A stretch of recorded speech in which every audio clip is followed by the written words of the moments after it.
itu mereka yang menetek atau sebetulnya mencari rezeki dari kedudukan Bahlil.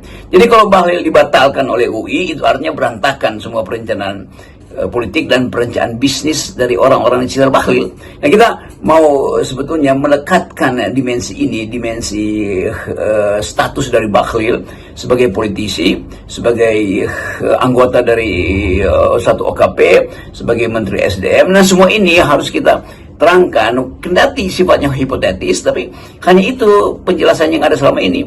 Kenapa Bahlil akhirnya dibela, padahal guru besar UI udah memutuskan bahwa Bahlil itu dibatalkan proses memperoleh guru besar, memperoleh status doktornya. Tiba-tiba diucapkan dengan cara yang sangat tendensius bahwa Bahlil tidak dibatalkan, hanya ditunda yudisiumnya, artinya akan tetap dilantik sebagai doktor. Jadi buat apa sebetulnya guru besar itu bersidang untuk mempersoalkan tesis dari Bahlil yang diduga keras adalah plagiasi? Buat apa guru besar bersidang untuk melayani keinginan publik intelektual, kalangan alumni dan masyarakat sipil, termasuk netizen yang ingin melihat UI itu tumbuh secara berintegritas? Ini pertanyaan-pertanyaan yang masih menggantung hari-hari ini. Tapi lama-lama kita bisa uraikan sebetulnya di belakang peristiwa doktornya Bahlil pasti ada peristiwa lain, peristiwa politik dan peristiwa bisnis.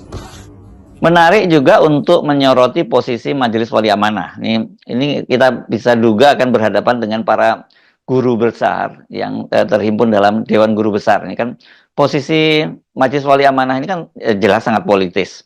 Ya, mereka ini banyak diantaranya bukan orang UI gitu.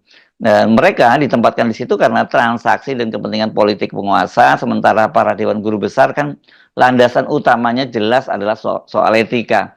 Mereka sudah melakukan investigasi gitu. Mau tidak mau kita juga harus menyoroti ini posisi Bahlil yang dikenal sebagai proksi dari Jokowi, dan kemudian dalam kaitannya dengan Golkar, Jokowi punya kepentingan besar sampai setidaknya pada Pilpres 2029.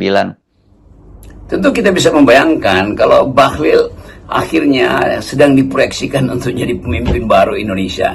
Mungkin di 2009 nama Bahlil akan diajukan sebagai calon presiden.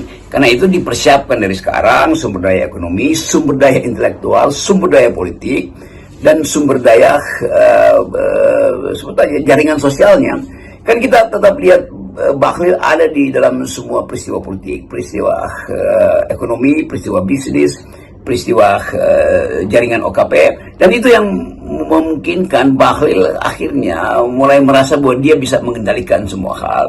Dan mereka yang tergantung atau bertumbuh pada Bahlil juga tahu bahwa Bahlil akan membagi-bagi rezeki. Nah, kita mau duga itu karena tadi bahwa suara alumni, suara universitas akhirnya dilumpuhkan oleh suara politik. Suara para guru besar itu diabaikan, sekedar dianggap guru besar ngapain